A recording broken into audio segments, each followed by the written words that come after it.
Hey, this is Sam Spade from the Midnight Devils, and you are listening to Concerts That Made Us. And baby, I got a little piece of advice for you.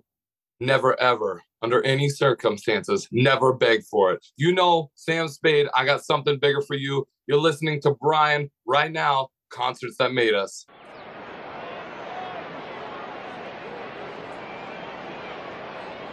Is everybody in? Is everybody in? The show is about to begin.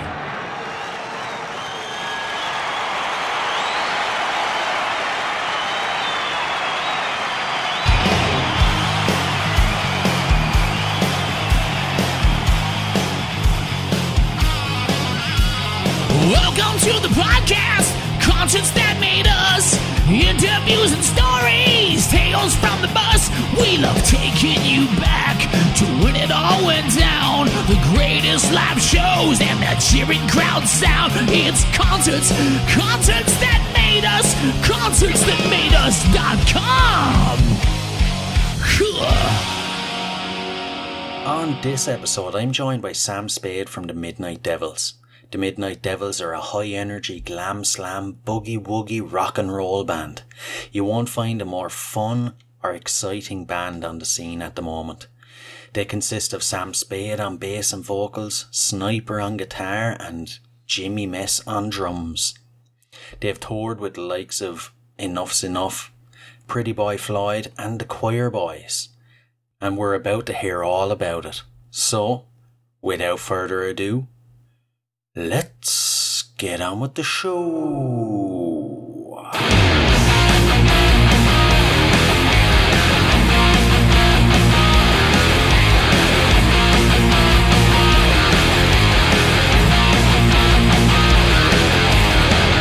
Everyone's watching to see what you will do. Everyone's looking at you. Oh. Everyone's wondering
Sam Spade, you're very welcome to Concerts That Made Us. You know, it's a pleasure being here, an honor talking to you, and I think we're going to have a good time. This is going to be something special. Definitely, definitely. I've been looking forward to it now. One thing I've noticed about the Midnight Devils is you seem to be the funnest band on the planet. You guys just like seem like a hell of a good time, you know? I appreciate you saying that, and that's exactly what we're going for. We're not a lot of bands have the balls to dress like we dress, to put on lipstick and glitter and step up on stage. But I really think that especially in this day and age with everything that's going on, we need this type of action. We need this type of fun more than we ever did before. And I really think that the Midnight Devils lends itself to this freedom of creativity, of sexuality, of anything that you want to do. You can do it as long as you're having a good time doing it. Exactly, exactly. And I get the feeling that it's not just for show with you guys, that you guys really, you know, behind the scenes, you are the same as you appear on stage, you know? Yes, absolutely. You're completely right. There's not a huge difference from the way we look when we walk into the club. You know, we still wear our leather jackets. We still got our Ramones patches and our Kiss patches and everything like that. We still wear those every day because to us, that's what rock and roll is. And it's always been like that. You wear your t-shirt proudly every day because that's your favorite band and that's what you listen to. And there's a realness that is it comes through to the audience and it comes through to the people listening, to the people watching the shows. There's a realness that is what rock and roll is. And Jimmy Mess, they call him Jimmy Mess for a reason. He's really like that. He's one rock and roll, you know, he's the wildest rock and roll dude there is with this just free spirit, just maniac personality. And I think it totally translates to the songs, to the show, to the whole environment. I always believe as well that if you're faking it, the fans will see through it straight away. You're completely right. And you know, you've seen a million bands with, let's say, guys that wear wigs or guys that have backing tracks. That fakeness, the audience knows immediately. And so for us, it's like, how real can we make this? How can we push ourselves out of even our comfort zones into what we think we want, what we think our fans would want? There's no backing tracks. There's nothing. Everything's live on stage. You know, the songs are written. All the songs from the album were written from experiences that we had on the road, touring, supporting our heroes. And so it's a really cool look at kind of what being in a band is like, or being on the road. But it's still very relatable to people in everyday life. Speaking of the album, we opened the episode with "Working for the Weekend." Would you like to tell us a bit about it? Yeah, absolutely. So that was a track we had never set out to do a cover for this record. There was no intention of us. We did 10 songs. We demoed 10 songs in Omaha. We sent those 10 songs to Chip Z'nuff in Blue Island, Illinois. Those were the 10 songs we were going to do for the record. And we got there, and the first day we demoed all the songs to Chip. And he rolled up this joint that is probably this long. And he's sitting there smoking this joint on a velvet couch. You know, this is Chip Z'nuff we're talking about. We're sitting there. He's like, bro, the label wants a cover for the first single. Come back tomorrow and have a cover ready to go. And we're like, tomorrow, come back tomorrow and have a cover. So we had no idea what we were going to do. We spent all night kind of just listening to songs and thinking what would fit, what would work.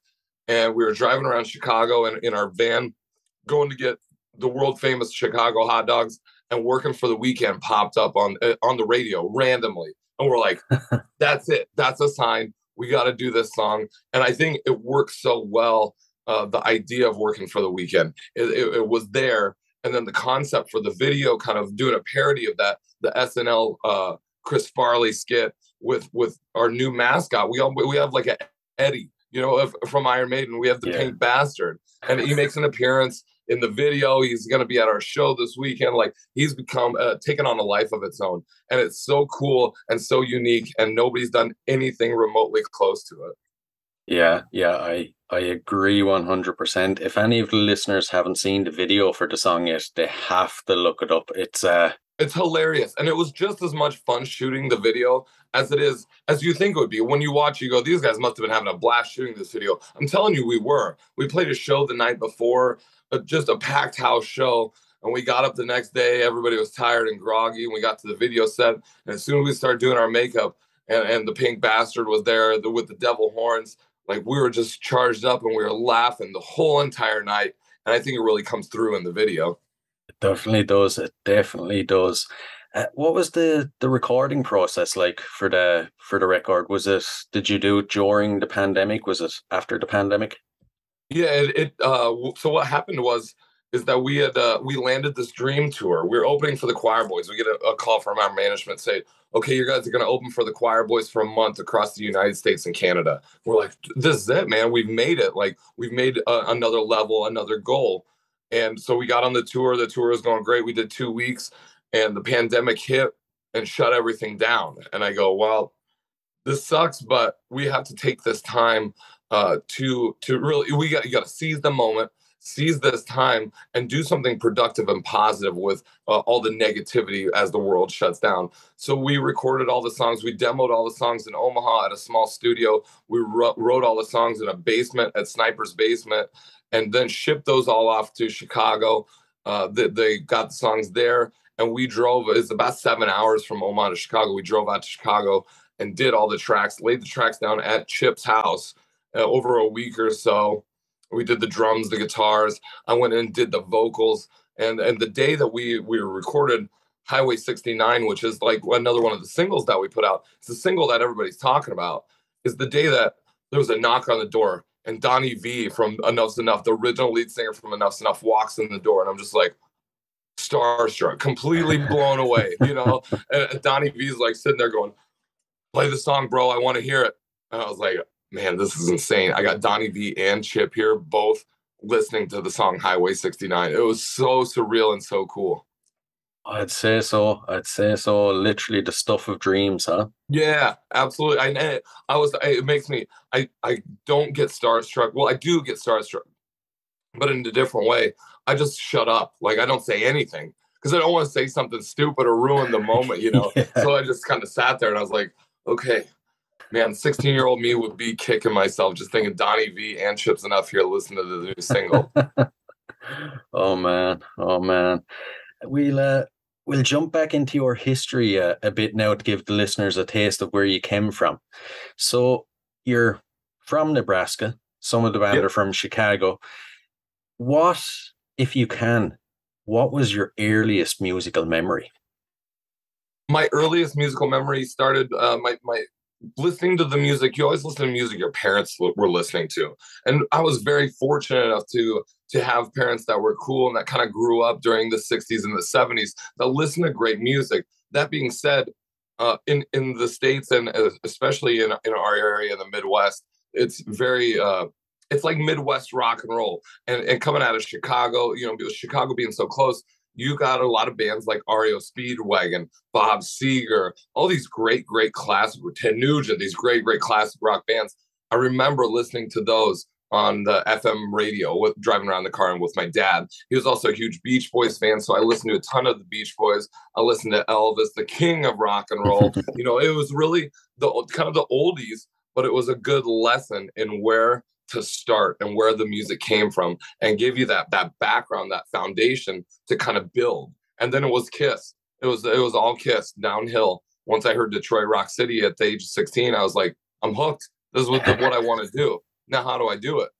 I always say, you know, a good, strong foundation in music is very important, especially for musicians, you know, and I love that lots of people tend to pick it up from their parents. When their parents have great music taste, I think it really sets you up for obviously having great taste yourself. But what was the point in your early life that made you realize you wanted to be a musician?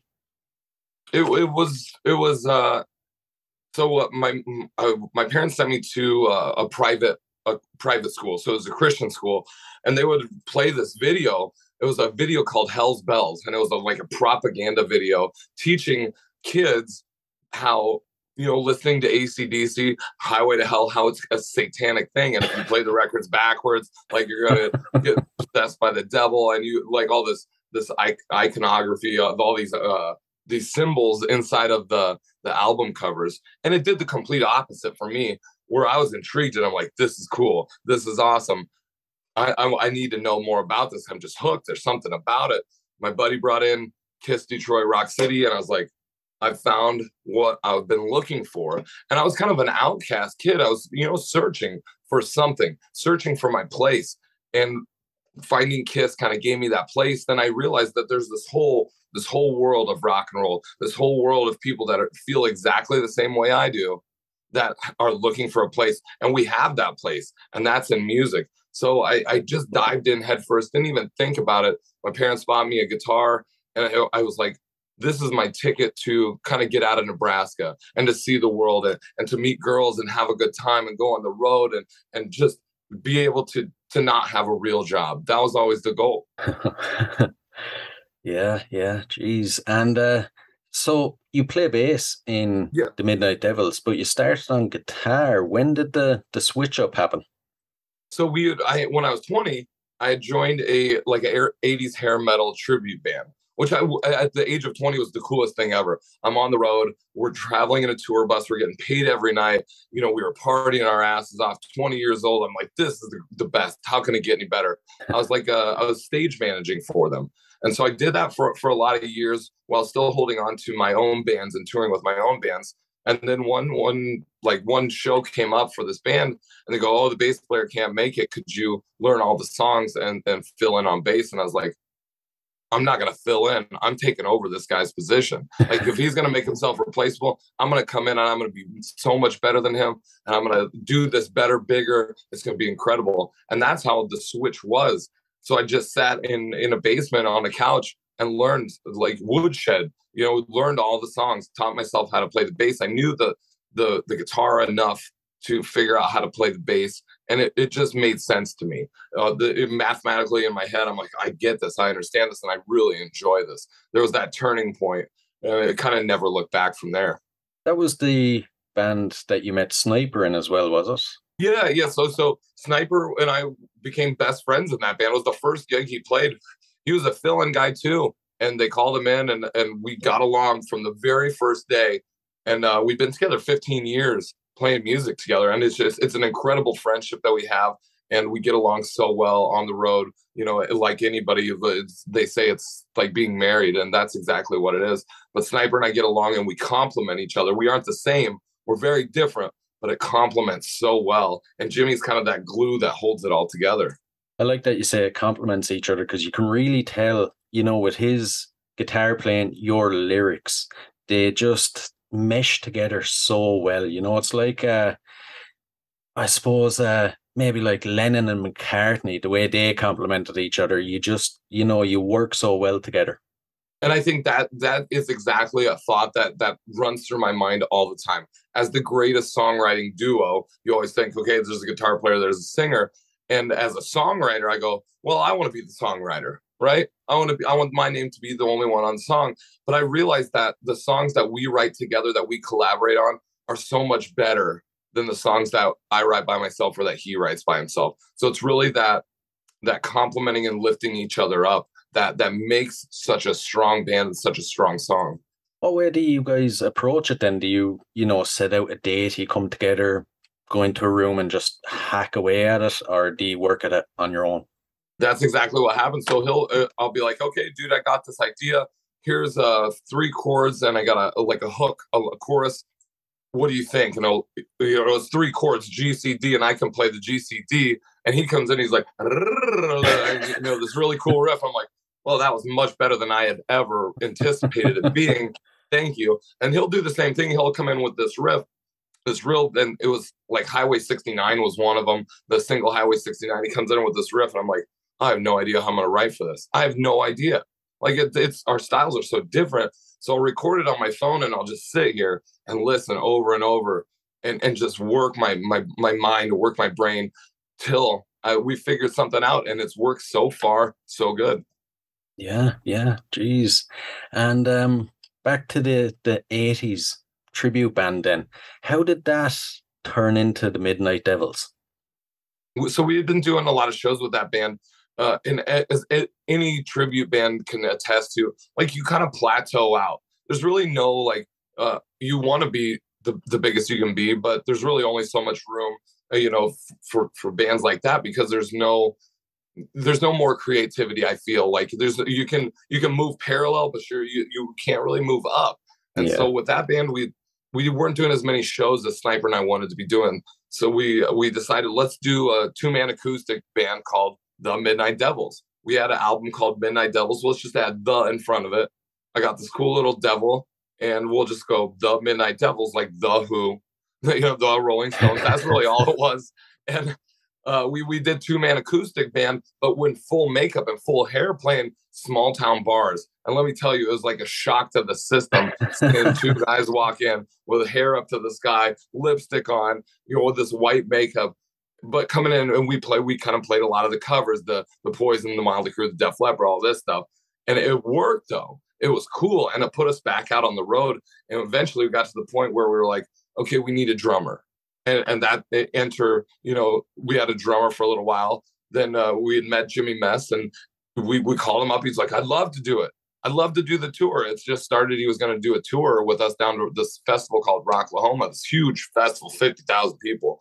And he said, I'd love to do it. On the way back home from the tour, he goes, this worked out really well. Let's keep this going and see how far we can take this. Brilliant.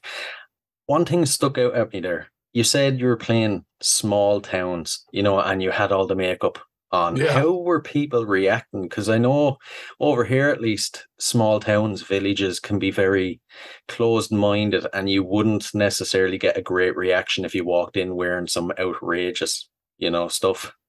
It's exactly how it happened. And part of it was what we were going for. Part of it was that it was like we did work it out to where we wanted that shock factor, but we didn't know how to get it. And especially with playing acoustic music, you can only shock so hard with 2 guys playing acoustic guitar. So we like a lot of things where I'd climb up on the bar and sing to people, and I almost force people to get into it, to have fun. And eventually they would come around and they realize, I know what this is. I recognize this from the 80s, but I know that it's new and exciting now. So 90% of the time we could win a crowd over. There's that other 10% of the time where they're running us out of the city because they think that like the circus had just the gay circus had just come to town, and they were coming to steal all their sons. It was bad. There were certain nights that it was really bad that we were scared, and we packed it up and had to flee the cities, if you will. Oh man. Jeez. Well, I think it made us a good band. It only made our bond stronger. That, hey, we went through this. What else? We can go through almost anything now, and nothing's off limits. True, actually, that's a very good way of looking at it. If you've experienced the worst like that, you can do anything. Now it's like if anybody says anything at all, if anybody talks bad about the Midnight Devils, it's like immediately we're like, "There, what did you say?" We don't back down for anything. We played with a Motley Crue tribute band, and one of the guys was just talking, running his mouth. He's like, "Who are these guys? They haven't done anything." I piped up, like, "What did you say to me?" I'm like, "You need to settle down and know your role. You're in a tribute band, and we're out on tour. Like, there's a difference here. There's a pecking order." Yeah, exactly. Did you guys always kind of set out to be, glam with the makeup, stuff like that? Were you scared that, well, not scared, but were you worried that, people would think you're a throwback to the 80s? That, because personally, I've listened to your songs and, that it is kind of a throwback to the 80s, but you put a modern twist on it. But were you worried that you'd get pigeonholed into that sort of, oh, these are like a tribute to the 80s, or they're trying to live in the 80s? Absolutely. And we take that very seriously. So when people bring that up, they go, "Oh, you guys are like Motley Crue." I go, "No, we're not. Like, we're not a hair band. It's really simple. We have big hair, sure, but we're a glam rock band. We're a modern glam rock band. We take more the inspiration from bands like New York Dolls, Sweet, the bands like that came before Motley Crue, Def Leppard. While we love those bands, I love those bands. I love Steel Panther. That's not what we're going for. We're more along the lines of Alice Cooper, more along the lines of the Slade. These bands that are great, that kind of invented something and created something cool, rather than a part of, say, the 80s genre. That's not what we are. I do love that music, but the makeup started way prior. The makeup started early on, and it never went away for me. It has always just been kind of a translation. It's fluid. It changes. It gets, and it's gotten more outrageous and more over the top as the years go by, because I see the freedom and the potential in it, especially having Jimmy Mess in our band, where that guy, he'll wear a prom dress on stage and make it look cool. And you're like, how does he get away with doing this? And people just go bananas for it. So you see that like, you don't have to apologize for anything. We're going to get up there and wear whatever we want. We're going to say whatever we want. But that's what rock and roll is. It's the spontaneity, and it's that kind of that dangerous attitude and that electricity that fuels it. We're not like any other band that's out there right now. I don't know another band that is doing it like we're doing it. No, definitely not. You're definitely I think you're the only one. You're very unique anyway.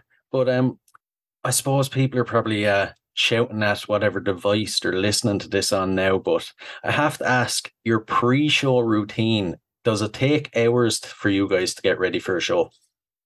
Generally, yes. So I'll set out. I'm kind of neurotic about the way that we do everything because we're on the road so much, because it can become, it can get confusing and it can get frustrating if you don't have a routine. So I set everything up in the same spot, do everything the same way. That can only go so far because there's variables that you can't control. So I like to have an hour before the set to prepare, to get dressed, to get ready, to put a makeup on, to get in that frame of mind.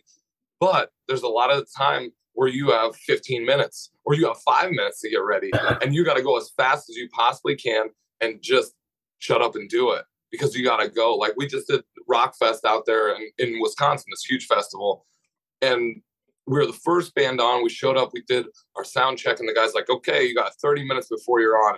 And we're like, 30 minutes? There's no dressing room. Like, we have a van in the middle of a field. It's 100 degrees out. We're sitting there stripped down naked, putting makeup on in the field, in the van, getting ready for the show. And I thought, this is going to be terrible. This is going to be the worst thing that we've ever done. We drove all the way out here, and we walk up on stage, and there's 1,000 people standing in front of us, ready to go crazy.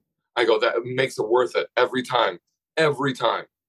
Have you got to the stage now where, with the likes of Kiss and everything, I imagine even in their very early days when they were starting to get momentum, there was people starting to emulate them in the crowd, wearing the face paint and dressing up as the guys. Have you guys got any fans yet who are starting to wear the face paint or starting to try emulate you guys?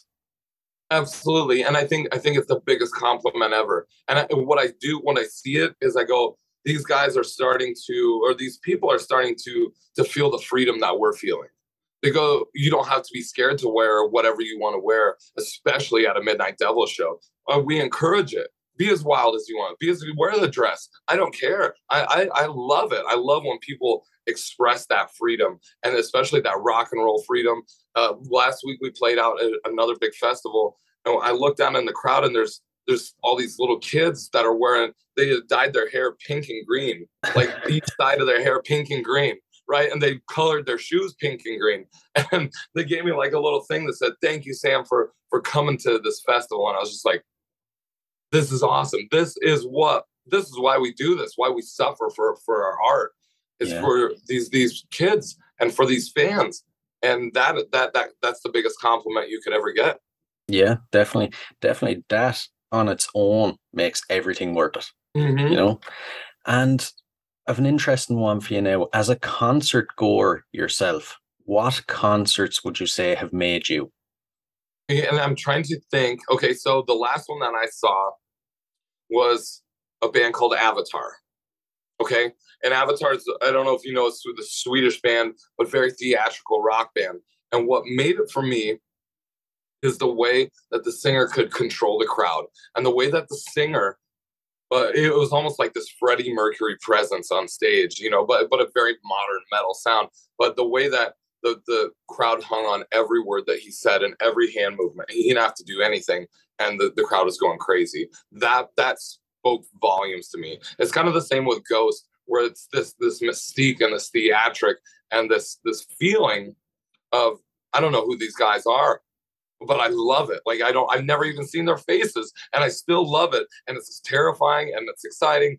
there's those moments, and it really takes you back to like when you were a kid, just discovering this music. The light bulb comes on. Oh yeah, that's it. That's what I love. That's what the reason that I love this music. The listeners are probably sick of hearing me say this now, but I absolutely love when a band puts on a stage show. You know, some of the best concerts I've been to are AC/DC. This summer I seen Iron Maiden, and just the stage show, you know, Maiden had like a full-length Spitfire plane hanging from the ceiling, and then of course Eddie running around. But you know, it gives so much more to the show. There's nothing worse than going watching someone just walk out with a guitar and just stand there, sing their songs and walk off. You need the interaction with the crowd, and you need a bit of a stage show, you know? I completely agree with you. And I keep thinking, man, like our stage show grows, and I go, man, we just keep adding more stuff. But it's more little gimmicks and tricks to kind of separate ourselves. So they're like, I have these costume changes. Like we got this weird clothes that we wear. We always have the giant banner, a very Kiss-esque, you know, this banner that reinforces that, okay, we are the Midnight Devils. And like we throw dollar bills, $69 bills in the audience, and they're pink. It looks so cool. And I thought, like, this is a great idea. And I looked down at the end of the show, and maybe I'll throw $100 bills out on the ground to the audience, and there's not one left on the ground at the end of the show. So I know it's working. And we stole from AC/DC. Sniper and I went out and saw AC/DC, and there was 20,000 people wearing the devil horns, right? I go, that's smart. I can do that, but I can make it our own. So we buy the green devil horns, and we throw them out, and it sets like this tone. When you look out in a crowd, you see all these people wearing green devil horns. Or my favorite is when we're opening for a band. Say we were opening for Yngwie Malmsteen, right? This big show, huge show. There's hundreds of people there. And I'm tossing devil horns out. And then Yngwie comes out on stage, and they're still all the crowd is wearing devil horns. And I'm like, it speaks for itself, volumes. Oh, I would love to have seen his face when he seen that. Yngwie's like, these guys, what the hell? I have to ask, all these bands, you know, they have names for their followers, you know, the Kiss Army, stuff like that. Have you guys started to come up with a name for your followers yet? I've been calling them just the Maniacs. Thank you to the Maniacs out there. And I don't know if they've latched onto that or not, but we are very blessed to have fans that are so into this band that they created, you know, fan pages. They've created fan groups in the United States, in the UK, in Canada. Like, there's these groups of people that genuinely love what we do and support us fully, and they get the concept and get the idea, and they're there at every show, and they travel to see us. And that I'm so grateful for. I don't take it for granted. It's such a cool thing to have these people with us, and it almost becomes like their family. It's not fans and a band.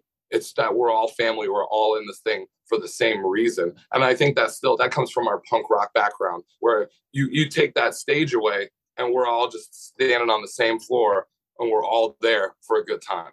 Yeah, that's a good way. A good way to look at it.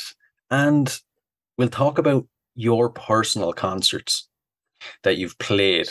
I love hearing these stories. So what would you say is the best experience you've had while playing a concert? We've had so many, and this band is known for having, every time we go out to do a show, whether it's good or bad, there's going to be some event that takes place that is going to derail the situation. And we got to figure out how to overcome that hurdle. Like just this morning, Jimmy's coming into town, and he's riding the Greyhound bus from Chicago to Nebraska. And it's not the greatest thing ever, but he does it. And I give him the most props ever for being a road warrior. He calls me up. He's like, my ride didn't show up. Oh, man. I need $30 for an Uber. You know, so stuff like that where I'm like, oh, man, like he's going to miss the bus. I'm going to have to get a $300 plane ticket. There's always these events. And some of the great ones are, so we were out. We played the Whisky A Go-Go. We played the Whisky A Go-Go 3 times. And the first time we were there, it was such a huge deal for me. Such a huge deal to finally be in LA, finally do the Whisky A Go-Go. We're opening for the Bullteboys. The Bullteboys are doing a reunion show. with the original members. And I'm like, this is perfect. Place is going to be packed. We got a great spot. And we wake up the day of the show in Hollywood, and the promoter's like, yeah, the Bullteboys just broke up. Oh, man. Like, we drove all the way out there. And luckily, Mark Torian came and he did a full acoustic set and saved the show. But it was those moments where I'm sitting there. We played our set. It was great. We played to a great crowd. And then we're watching Mark, and I'm sitting there going, this is like the dream. We made it. We did it. Everything worked out. And we overcome these massive hurdles to get here and to accomplish our goals. It was the same with Rockfest. I've been working on Rockfest for 2 years. 2 or 3 years, I've been emailing back and forth to this guy. Like, hey, man, we really want to do this. It's a huge goal. And we finally get there, and we thought it was going to be terrible. And we walked out on stage, and just these people just going crazy for the Midnight Devils at a modern metal festival. Disturbed was the headliner that night. And these people were going crazy for 3 guys on stage wearing glitter and makeup. It was cool. And to see that it translates even to people that listen to modern metal. Like, you have those brief moments where you go, all the miles were worth it. All the stuff that we've given up and sacrificed, worth it. And I do it again in a heartbeat. Yeah. I think it's, even if you're a really like death metal sort of guy, I think when you guys would walk on stage, it's like, oh, hang on, what's this? This looks like fun. I'm going to get in on this, You're totally right. And that is the cool thing. I'll say it a million times. The Midnight Devils can open. We can play with any band ever. And it's still going to be a good turnout. And it's still going to be fun. And it's still going to be cool. We've played with brutal death metal bands. And I was like, man, I don't know how this is going to work. And we came out on stage. And I'm like, hey, everybody, what's going on? And they got it. And they eventually got into it. And it's the same thing you said. The passion and the fire and the realness translates. And it's an unspoken thing, but it translates. And the people go, oh, I get it. I understand exactly what these guys are going for. Yeah, definitely. You mentioned you were working on Rockfest for 2 years. You seem very kind of in-house, like DIY. You like to take control of things yourselves. Was it a conscious decision to, be very DIY? Yes, it was. And it really came from, Jimmy and I both started in punk rock bands. And we knew that we wanted the tour, but nobody's going to book you. You got to go out. And that was back in the MySpace days where you would hustle gigs on MySpace. I would do it for 12 hours. I'm hustling tours, I'm hustling gigs, and we didn't have a booking agent. So for us, that's the way you get things done, is you take control and you do it yourself. You don't rely on anybody else, especially the managers and the man. You don't want those guys meddling in your affairs. Now, things have kind of changed, but we have a booking agent now. We have a record label now. We have a producer. We have this and that, but it's still very much the same where if I want something, I know that I'm not going to get it for free. Nobody's just going to come up and give me an awesome show, give me a great record. None of this is going to happen. I have to go out and get it. I have to work for it. I have to earn it, because that's what the bands before us did. Nobody gave Van Halen anything for free. They had to go and get it and be a great rock and roll band doing it. So I think it really comes from that aspect of punk rock, of do it yourself, of this is what we work for. This is why we do this. We're not going to take it lightly, and we're not just going to sit around and wait for something to happen. We're going to go do it ourselves. It's the only way to do it, really.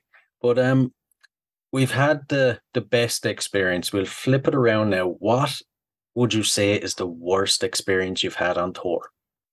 Man, we've had a lot of great. We've been very blessed to have great experiences. We've had times where we thought it was going to be bad, and they've always turned out really good. We played a show in New Orleans, and that was, it's such an interesting place and such a weird spot. And we played this, it was a wrestling match. So we're playing prior to the death match wrestling. And the day of the show, they come in and they shut the show down. So they move it to a skate park in the middle of New Orleans. Like, this is like hardcore, in the weeds in New Orleans. And they light up a bonfire. They put some rope lights around. There's microphones on a standard generator. And we're like, this is messed up. This is really messed up. Like, I don't know how we're going to do this. And we get out there. It's 1,000,000 degrees. And we do our show. and the wrestling fans loved it. I'm like, man, that worked out really well. Like, we haven't had a whole lot of bad experiences or experiences that we haven't been able to turn around into our favor. And I think that's cool. And it's a good mindset to have, is that no matter what comes at us, we're going to jump over it. We're going to turn it around, and we're going to make the shows work. I'm trying to even think, like, the worst experiences. They've always turned into really cool stories that we laugh about later. Like, we've had gun battles at some of our shows. We have had mosh pits, and you're just like, what is going on? But it's all part of it. I'm sorry now, but that's a first for the podcast. Gun battles. Yeah. I have to hear. I just ran into the guy, this dude that was like, oh, I remember seeing you guys at this bar. And we called it the compound. So it was this tiny compound in Kansas. And they hired us to play. And the owner, as soon as we show up, he's got the bottle, he's got the can, he's wasted. And he goes and he digs up a safe out of the ground and opens it and hands us our pay for the night. I was like, wow, this is interesting. And so we get up on play our song, our set. And the very last song, he's screaming at us. He's like, take cover. And we're like, what is going on? And we end the song and jump behind our bus because there's the owner is firing a gun at somebody that wandered into the compound. Right. Like, is this real? Is this really happening? But that's, I guess, par for the course with the Midnight Devils.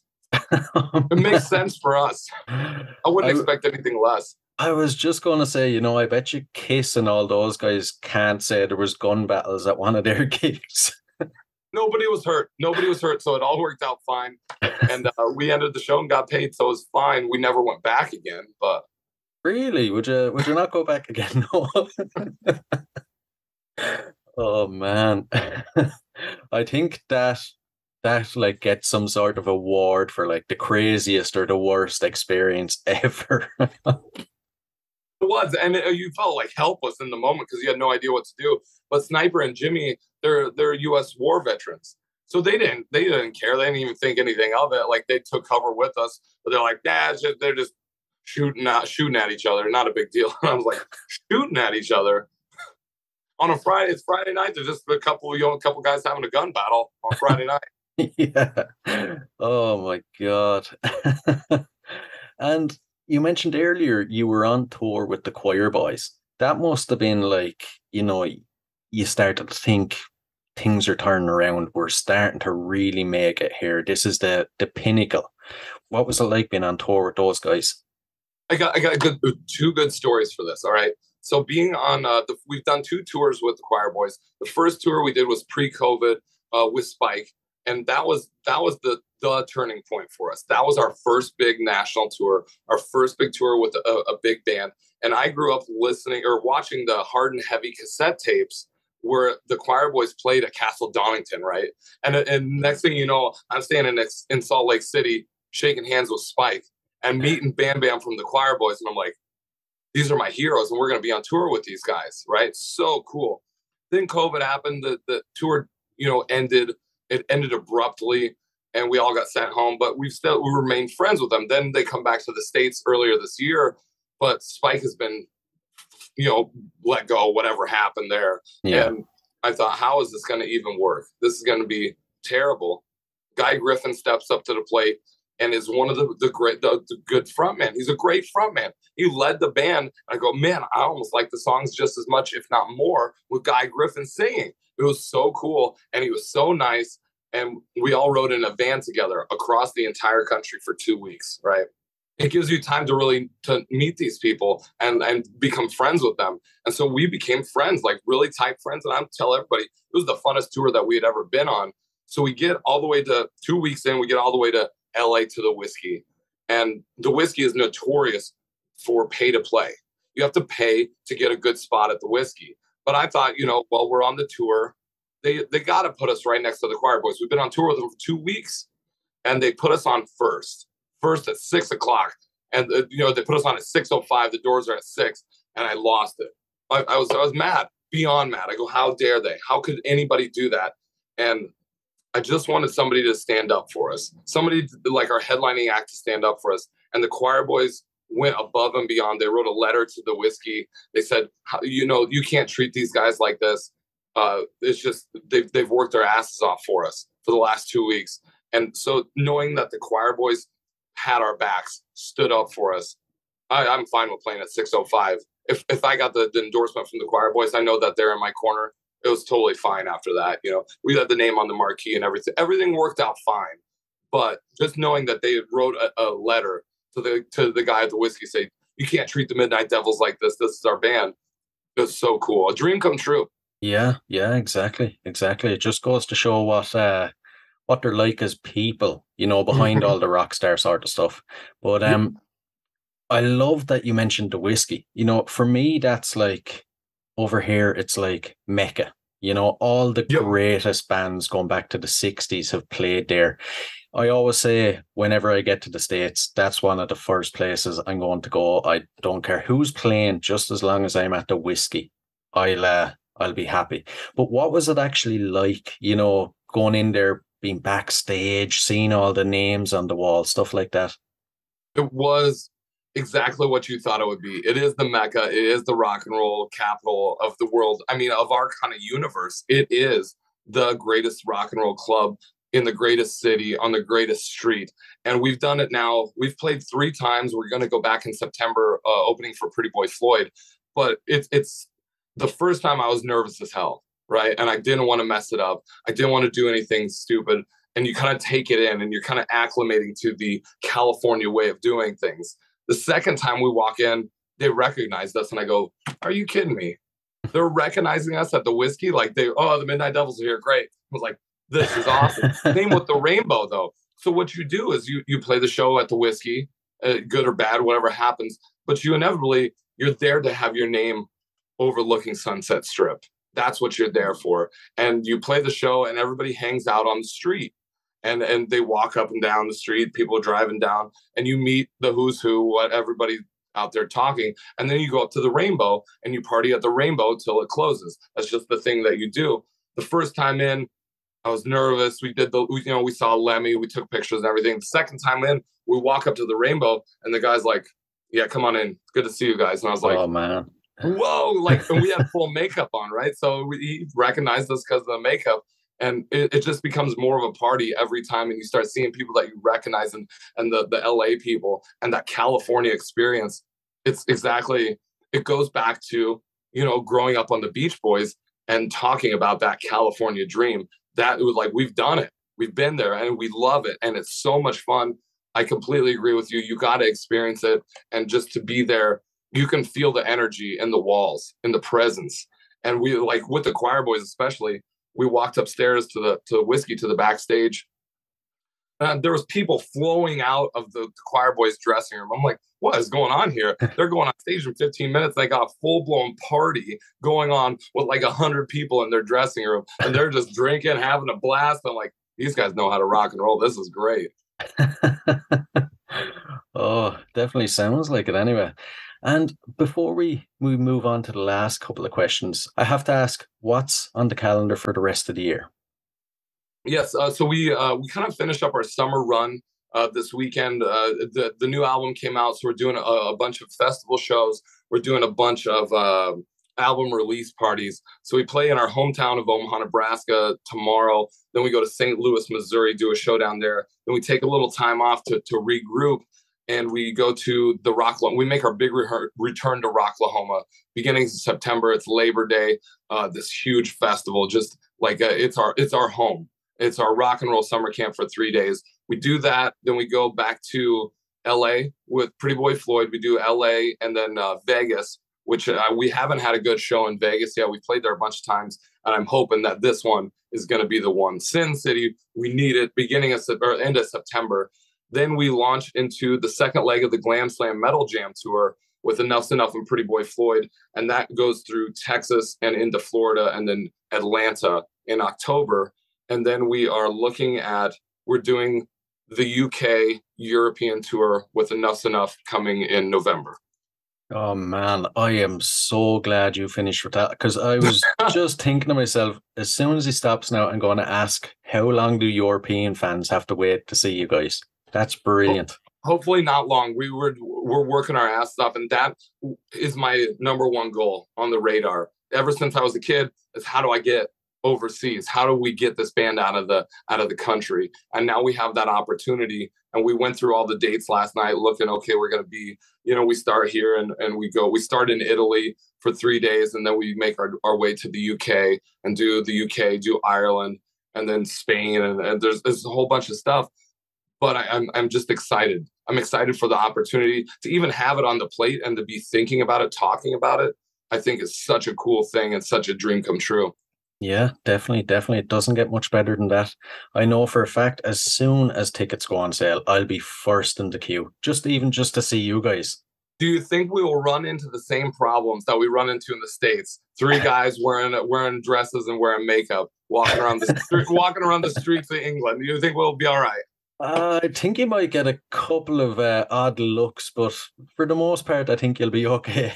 I think it'll be good. I really think European fans especially are more accepting and more accessible to this type of music. They're dying for it, and I'm excited. I'm really excited to have this opportunity. Yeah. Well, if you think about it, really, like European fans don't have as much access to live shows of bands like you guys. And even back in the 80s, Motley Crue, guys like that, they never really came over to Europe as much as they tour in America. So when a band like you come over to Europe, like, we just love it, Yes. And I think it's appreciation for the time and effort that it takes to mobilize a tour and a band to get it over to the other side of the world. Essentially, it's really cool. And I think a lot of people living out there, their childhood dreams of being on the road in the UK, or being on the road in Europe, being on the road in a foreign country is such a cool idea. And I'm just trying to wrap my mind around it still. We're looking at the dates and the cities, and I'm just like, this is just insane. There's like Pisa, Italy, tour in Italy. We're playing Scotland, we're playing Ireland. I mean, I'm like, this is great.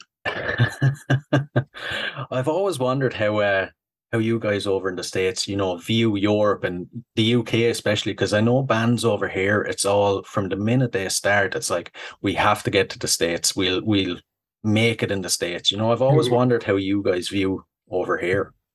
And currently, I view it as there is so much great British rock and roll, and especially being on the road with the Quireboys, like that really sealed the deal for me, where I was kind of, you hear about these guys that kind of get obsessed or really dive into English music.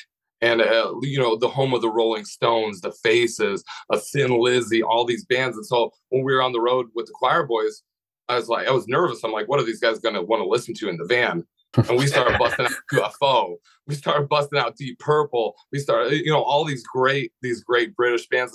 And they were telling me all the stories behind the bands. They were on tour with Whitesnake. And I'm like, these guys got the best stories ever. So for us, it's like, we're going to be playing in the home of the Beatles. We're going to be playing in the home of the Rolling Stones. Like, this is where this style of music really originated and kind of became cool. Yeah, definitely. And we'll move on to the last couple of questions now. I can't wait to hear your answers for these. I bet they're going to be some interesting ones. So if you could see any artist or performer from history in concert for one night only, who would it be? I had never seen it would be Elvis Presley. Absolutely. I want to see it. But you kind of have like these eras, and we have this thing. So I work at a bar, and late night at bars, after the place closes and all the girls leave, and it's just the guys sitting around listening to music. You go, what if you could go to any? You can steal this question too. Feel free. Right. If you could be time warped into any concert in any time, just time warp you right there to the side of the stage, like what concert would it be?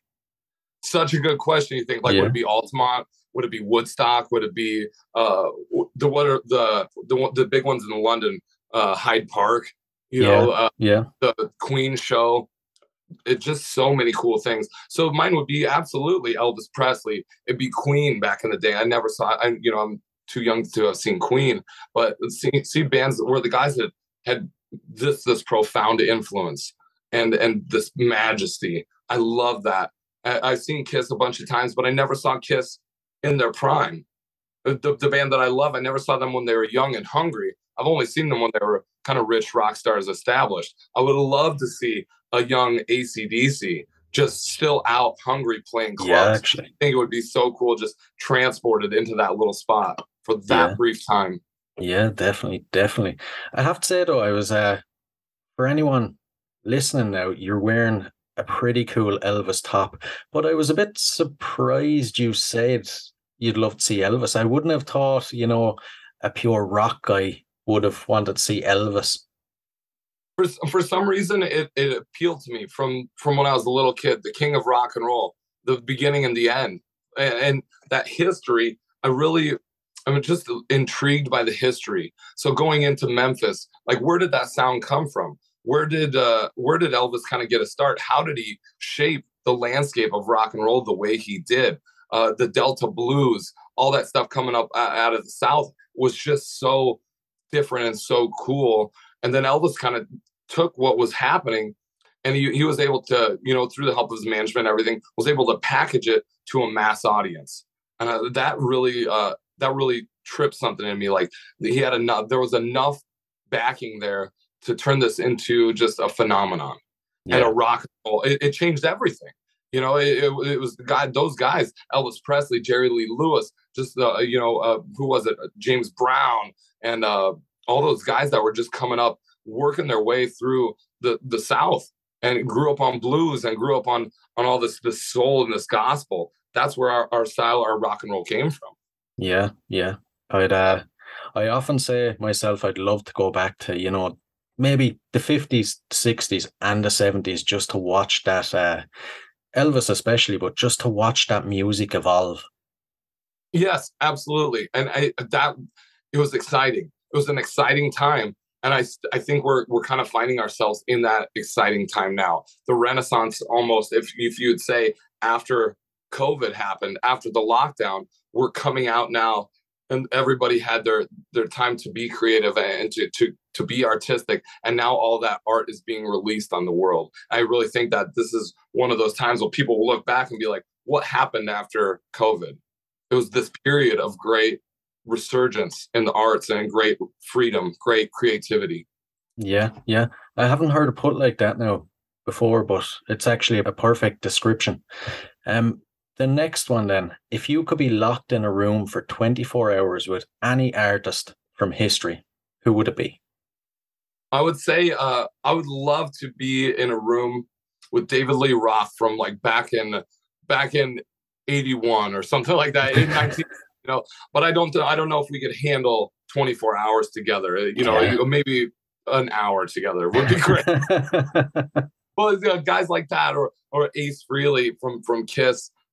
Paul Stanley is one of my biggest influences, and just to be able to pick his brain and to pick up the wisdom that he has gained through so many years of doing this. It's a lot like hanging out when we tour with Enuff Z'nuff, when we tour with Chip. A lot of the times you kind of, when he's around you, we don't say too much. I don't say too much because I don't want to say anything stupid, but I also want to make sure that I'm listening and I'm picking up every little nugget of wisdom that he has, because he's been doing this for 40 years. I want to do this for 40 years. I've only been in it half as long as he has. What is he doing to make himself successful and to prolong the longevity, to keep his name going? And it's such a cool thing, especially like Steve Summers from Pretty Boy Floyd too, like being in a van with him, you just learn all this stuff just by the way he talks and the way he tells stories and jokes. Like, this is how you need to do things, the right, the wrong, whatever it is. You lead by, or you learn by their example. Sounds like In the Tour Bus is just a pure masterclass then. Yeah, it is, absolutely. And you got to wade through the crankiness and the jokes and when the guys get drunk. But my favorite time on tour would be after the shows. We'd all get back into the van and we have to drive to our hotel. And especially with the Quireboys, Paul Gearing, like I shared a bench with them in the bus, and we would all be on cloud nine because we just played a great show. And he would just start spouting off jokes and spouting off stories. And I'm just like, this is the coolest thing ever, man. I never thought I would get to hear stuff like this. And especially coming from a guy that lives in Europe, lives in England, halfway around the world, like it's such a different perspective on life and on rock and roll. Yeah, yeah, But definitely. we meet on that common ground, you know. We're right there together. Yeah, yeah. That's one thing about rock and roll. It doesn't matter where you come from or what you do, you know? It's Exactly. common ground. Exactly. And you put 7 guys in a band and they don't even know each other and we're expected to get along for 2 weeks. We meet on common ground, yeah. Exactly, exactly. And the final one then, if there was a song that could appear on the soundtrack to your life, what would it be? I wish I had this is such a good question. And I wish I had a really funny answer, and I can't think of one right now. Such a good question. Any song. What is the one that this is my funny answer because I just listened to the song last night. I played it at my bar. It's that song from Night at the Roxbury. What is love? Baby, don't hurt me. They shut the casket down. What is love? Baby, don't hurt me. Jimmy's would be like, they shut the casket down. It's like YMCA. Village People come on. Oh, brilliant, brilliant. I have to say that is the first time I've heard that answer. You get all these serious answers from everybody else, and ours is what is love. Yeah, yeah. Like normally people are trying to be, you know, come across as very sort of thoughtful and, oh, what is it now? What describes me perfectly? But I love your answer. I was jamming it last night going, this is a great song. Whatever happened to the song? Oh, man. Oh, brilliant, brilliant. Well, Sam, listen, I've thoroughly enjoyed the last hour. It's been everything I expected now. I've been looking forward to it and it didn't disappoint. Yeah, I appreciate it. It's a pleasure talking to you. Pleasure. Like you had some great questions that really made me dig in deep. A lot of times we do these interviews and it's like the same old questions. I can kind of do it on autopilot. With yours, I actually had to think about it. So bravo. Very good job.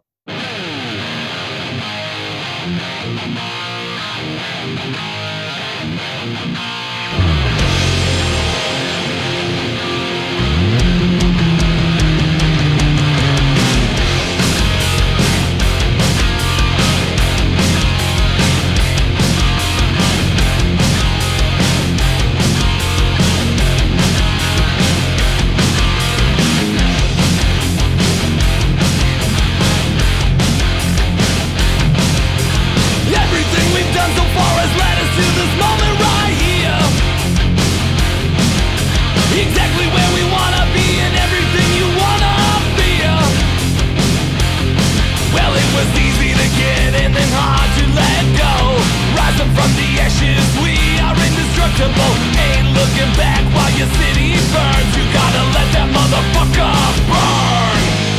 Rolling down that highway 69. It's time to step up and leave all that bullshit behind.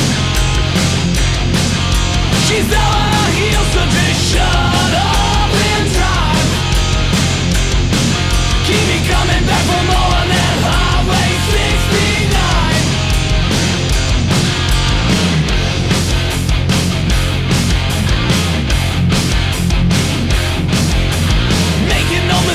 Shove that rock and roll up your nose. It's impossible to see the light creeping through the shadows. Well, it was easy to get and then hard to let go.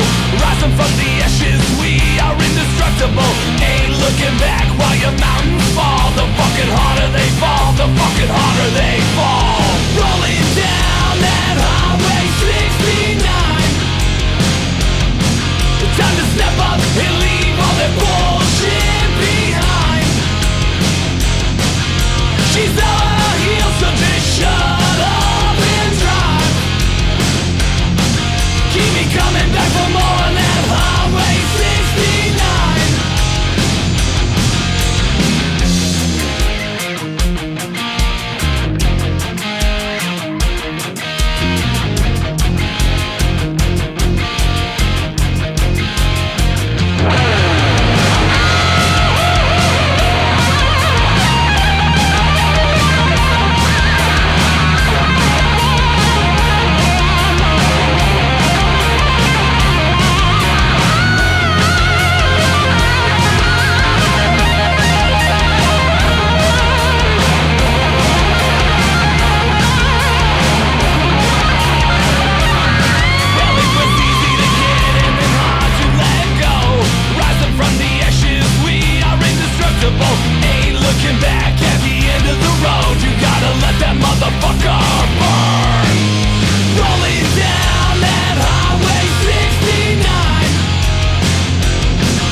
chills when there's no breeze.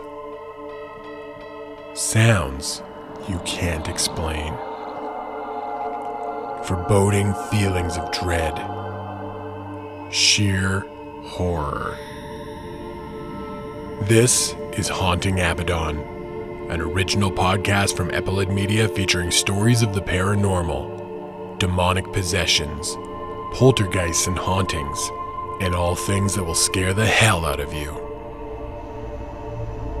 These things do more than go bump in the night.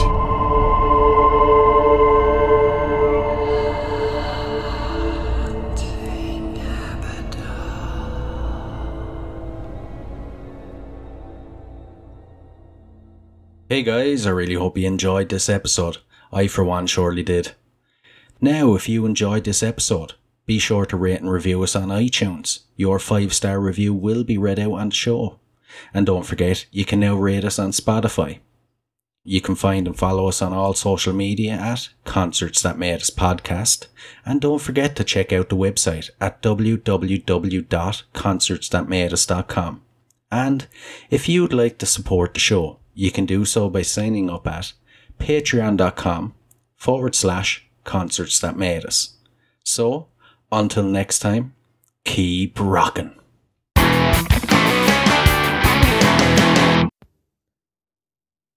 Hey, what are you guys still doing here? The show's over. It's over. You can go home. Go on. We'll see you next time. We'll be here.